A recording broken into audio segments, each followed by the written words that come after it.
Thank you, Lascan. Minister, I want to ask if even now you will put in place COVID-specific supports for the local print media sector.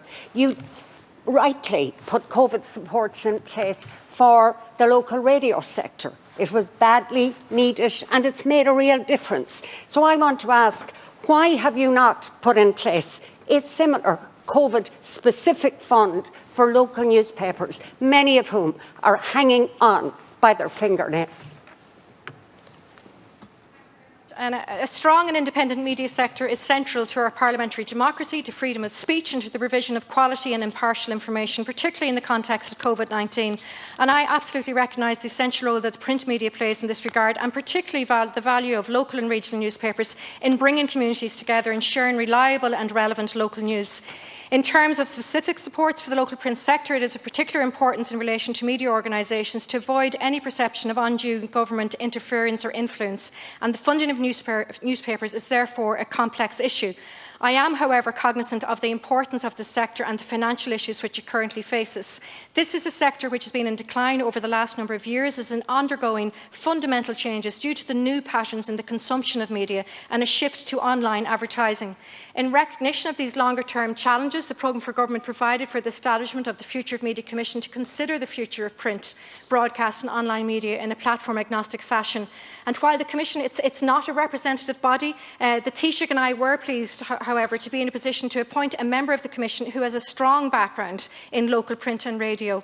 And in addition, at the Commission's invitation, the representative group, Local Ireland, has participated in 2 panel discussions with Commission members and the public as part of the Commission's series of thematic dialogues. So therefore, the Commission has been extensively briefed on issues facing the local print sector. And I look forward to receiving the Commission's report in the summer. And the print sector have participated in those consultations and will be part of the recommendations. The sector have suffered losses from COVID-19 and is receiving government support such as the temporary wage subsidy scheme and the employment wage subsidy scheme. But in the shorter term, the loss of advertising the sector has suffered from the impact of the restriction has been helped by the public health advertisement placed by the government. And I understand that in the region of €4.4 million has been expended on regional print advertising from March 2020 to date. Thank you, Minister. Deputy Harkin. Thank you, Minister. Look, you and I have no disagreement on the value of the local print media. It provides independent and quality journalism, but we're in danger of losing that. You spoke of avoiding the perception of interference by government if you fund the local print media. But, Minister, that's an excuse. That's not a reason. You helped fund local radio, and as I said, rightly so, but nobody is accusing you of trying to interfere editorially or otherwise as far as local radio is concerned. So as I said, that's an excuse, not a reason.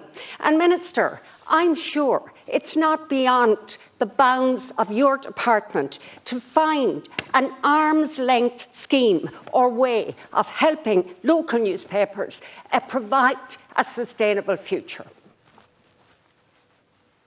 Thank you, Deputy. Just in relation to the comparison to radio, the COVID-19 related measures put in place for the radio sector were provided through specific funding rounds of the existing Sound and Vision scheme.